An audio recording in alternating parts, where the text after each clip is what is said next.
Hello everyone, আসসালামু আলাইকুম। কেমন আছেন সবাই? আশা করি সবাই ভালো আছেন।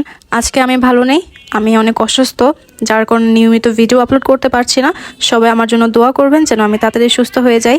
চলে আসলাম রান্নাঘরে দেখার জন্য যে আজকে ইফতারের আয়োজন কি করা হয়েছে। যেহেতু অসুস্থতার কারণে আমি আমার রুম থেকে বের হইনি, তাই জানিও না আজকে কি রান্না করা হয়েছে। আজকে রান্না করা হয়েছে আমার পছন্দের বিরিয়ানি। এই তো ইফতার টাইম প্রায় হয়ে এসেছে, এখন আমরা সবাই মিলে ইফতার করব। আজকে শেষ ইফতার। আল্লাহ তাআলা যদি আমাদেরকে আবার নেক হায়াত দান করে, তাহলে সামনের বছর আবার আমরা সবাই মিলে একসাথে ইফতার করব, আবার আপনাদের সাথে আমাদের ইফতারের মুহূর্তগুলো শেয়ার করব ইনশাল্লাহ। আলহামদুলিল্লাহ, ইফতারি শেষ করলাম। ইফতারি শেষ করে বের হয়ে গেলাম শপিং করার উদ্দেশ্যে। যেহেতু আমি অসুস্থ ছিলাম, তাই আমি আমার হাজব্যান্ড কেউ এখন পর্যন্ত শপিং করিনি।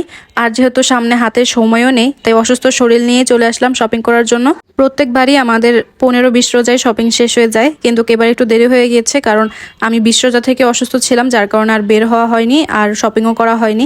তাই আজকে চান রাতে আমরা শপিংটা শেষ করব ইনশাল্লাহ। চান রাতে মার্কেটগুলোতে একটু ক্রাউড থাকবে, এটাই স্বাভাবিক। তারপর চলে গেলাম স্টাইলিশ আবায়াতে, কিন্তু আমি আমার কাঙ্ক্ষিত বোরকাটি পাইনি, তাই চলে গেলাম আমার মোস্ট ফেভারিট ইমানের নতুন একটা আউটলেট ওপেন করেছিল। ভাবলাম মনে হয় নতুন নতুন অনেক কালেকশন আছে, কিন্তু আমি হতাশ হলাম। তারপরে চলে গেলাম অ্যাপেক্সে জুতা কেনার জন্য। তাদের কালেকশনগুলো আমার কাছে মোটামুটি ভালোই লেগেছে। অনেক রকমের অনেক ধরনের জুতা পাওয়া যায় এখানে। এই যে দেখুন, গুলশাপের চামড়া দিয়ে বানানো জুতাটা আমার কাছে অনেক ভালো লেগেছে। তারপরে একটু বাটাতে গিয়েছিলাম তাদের কালেকশনগুলো একটু ভিজিট করার জন্য, কিন্তু বাটাতে হচ্ছে আগে যেগুলো ছিল কালেকশন, সবসময় যেগুলো থাকে ওরকমই ভেরিয়েশন কিছু আনে নাই বাটাতে। একটা জুতো আমার কাছে একটু ভালো লাগে নাই। এবারের বাটাতে কালেকশন হচ্ছে এই জুতাগুলো, আমার কাছে অনেক ভালো লাগছে। আমি আমার হাজব্যান্ডকে রিকোয়েস্ট করছিলাম যে এই জুতাগুলো যাতে নেয় আমার হাজব্যান্ড। সবাই তার জুতার দিকে তাকিয়ে থাকবে, এত সুন্দর সুন্দর জুতা। আমি কিন্তু আমার ব্যক্তিগত মন্তব্যটাই আপনাদের সাথে শেয়ার করছি। আমার ভালো লাগেনি, আপনাদের কাছে ভালো লাগতে পারে। এক একজনের এক এক রকম পছন্দ থাকতে পারে, তাই এটাকে নেগেটিভলি নেওয়ার কিছু নেই, এটাই স্বাভাবিক। স্টেপের কালেকশনগুলো মোটামুটি ভালো ছিল। শপিং করতে করতে আমার হচ্ছে গরম লেগে গেছে। এমনিতেই তো গরম, আরো গরম লাগতেছে, তাই ভাবলাম একটু মিল্কশেক ট্রাই করি। আমি হচ্ছে কোল্ড কফি লাভার, কিন্তু আমার হাজবেন্ড একদমই ঠান্ডা খেতে পারে না, যেটা তার রিয়াকশন দেখলে আপনারা বুঝতে পারবেন।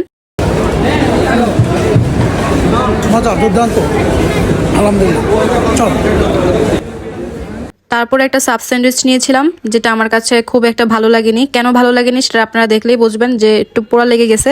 খাওয়া দাওয়া শেষ করে চলে গেলাম দুবাই আবায়াতে। এখানকার বোরকাগুলো অনেক সুন্দর ছিল, প্রত্যেকটাই সিকোয়েন্সের কাজ করা ছিল, ভালো লাগছে বোরকাগুলো। আলহামদুলিল্লাহ, শপিং শেষ করলাম। গরমে দুইজনের অবস্থা একদম নাজেহাল। গরম গরম, প্রচুর গরম গাইস, আর প্রচুর ক্রাউড। বসুন্ধরা মার্কেটে আপনারা তো জানেনই, নর্মালি মানুষ কি হুমড়ি খায় পরে এক কথায়। তো আলহামদুলিল্লাহ আজকে চলে আসলাম আমার বিবিকে নিয়ে একটা বোরকা কেনার জন্য, আরও একসাথে অনেক কিছু পাঞ্জাবি জুতা এগুলো কেনার জন্য। তো আলহামদুলিল্লাহ মোটামুটি কেনাকাটা শেষ করে এখন খেতে বসলাম। আমরা হচ্ছে বিএফসি থেকে খাবার অর্ডার করেছিলাম। আমার হাজব্যান্ড প্রায় 20 মিনিট দাঁড়িয়ে থেকে আমার জন্য খাবার নিয়ে আসছে, কারণ ওখানে লাইন ধরে দাঁড়িয়ে থাকতে হয়, যেহেতু মানুষের অনেক বেশি ক্রাউড, তাই খাবার আসতে একটু লেট হয়েছে। আমরা অর্ডার করেছিলাম চিকেন ফ্রাই, চিকেন উইংস আর আমার পছন্দের রাইস বল। বিএফসির খাবার নিয়ে তো আলাদাভাবে আর কিছু বলারই দরকার নাই, কারণ বিএফসির খাবার আমি আমার হাজব্যান্ড অনেক বেশি পছন্দ করি। যারা আমাদের ভিডিও রেগুলার দেখে তারা তো অবশ্যই জানবে যে আমরা বিএফসির খাবার কতটা বেশি পছন্দ করি। আর আমরা আজকে কি কি শপিং করলাম সবকিছুই দেখাবো সামনের ভিডিওতে ইনশাল্লাহ। সামনে আমাদের আরো ভিডিও আসবে, সেই ভিডিওগুলোতে আপনাদের সাথে আমরা শেয়ার করব যে আমরা ঈদে কি কি শপিং করলাম। তাই আমাদের ভিডিও সবার আগে দেখতে অবশ্যই আমাদের চ্যানেলটি সাবস্ক্রাইব করতে হবে, আর ভিডিওতে বেশি বেশি লাইক কমেন্ট শেয়ার করতে হবে। তো আজ এই পর্যন্তই। সবাই ভালো থাকবেন, সুস্থ থাকবেন। আর আপনাদের কাছে আমাদের ভিডিওগুলো কেমন লাগে অবশ্যই কমেন্ট বক্সে জানাবেন। দেখা হবে আবার পরের কোনো নতুন ভিডিওতে। আল্লাহ হাফেজ।